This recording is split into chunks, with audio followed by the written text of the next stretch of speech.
முன்னாள் cricket player Praveen Kumar கடந்த 2007லிருந்து 2012 வரையிலான காலகட்டங்களில் இந்தியாவுக்காக விளையாடினாரு. புதிய பந்த ஸ்விங் செஞ்சு எதிரணிகளுக்கு சவாலை கொடுக்கக்கூடிய வேகப்பந்து வீச்சாளரா தன்னை அடையாளப்படுத்தின அவரு 2008 சிபி முத்தரப்பு கோப்பைய தோனி தலைமையில இந்தியா வின் பண்றதுக்கு முக்கிய பங்காற்றினதை ரசிகர்களால எப்பவுமே மறக்க முடியாது. குறிப்பா அந்த தொடரோட 2வது இறுதிப் போட்டியில ஆஸ்திரேலியாவுக்கு எதிராக அதோட சொந்த மண்ணுல 4 விக்கெட்ஸ் எடுத்த அவரு வெற்றியில கருப்பு குதிரையா செயல்பட்டாரு. அதனாலேயே 2011 உலக கோப்பையில விளையாடுறதுக்காக தேர்வான அவரு கடைசி நேரத்துல துரதிருஷ்டவசமா காயத்தை சந்திச்சு வெளியேறினதால ஸ்ரீகாந்த் அந்த இடத்த பிடிச்சாரு. இருந்தாலும் அதுக்கப்புறம் காயத்தை சந்திச்சு தடுமாறின அவருக்கு போட்டியா புவனேஸ்வர் குமார், முகமது சமி போன்ற அடுத்த தலைமுறை பவுலர்ஸ் வந்தாங்க.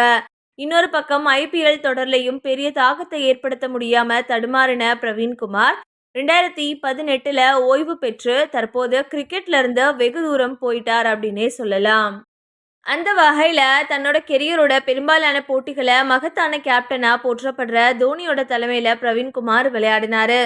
இந்த நிலைமையில கேப்டன்ஷிப் செய்யறதுல தோனிக்கு நிகரில்லை அப்படின்னு பிரவீன்குமார் பாராட்டியிருக்காரு. குறிப்பா ஃபீல்டர்ஸ் சரியான இடத்துல நிறுத்தி அதுக்கு தகுந்த மாதிரி பந்து வீச சொல்ற தோனி எப்பவுமே பவுலர்ஸுக்கு நிறைய உதவிகளை செய்யக்கூடிய கேப்டனா இருந்து வர்றதாகவும் அவர் சொல்லியிருக்காரு. இது பத்தி சமீபத்திய யூடியூப் நிகழ்ச்சியில அவர் என்ன பேசியிருக்காருன்னா, தோனிக்கு எந்த நிகரும் கிடையாது. அவருக்கு ஒரு பிளேயரை எப்படி பயன்படுத்தணும், எப்ப பயன்படுத்தணும் அப்படின்றது நல்லாவே தெரியும். பொதுவா அவர் ஃபீல்டிங்கை செட்டிங் செஞ்சு அதுக்கு தகுந்த மாதிரி பவுலர்ஸை பந்து வீச சொல்லுவாரு.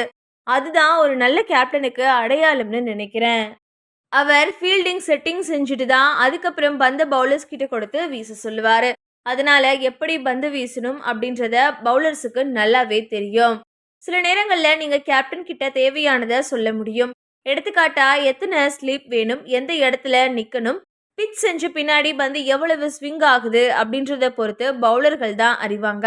அதை தவிர்த்து ஃபீல்டிங் எப்படி செட்டிங் செய்யணும் அப்படின்றது அவருக்கு தான் தெரியும் அப்படின்னு சொல்லியிருந்தாரு.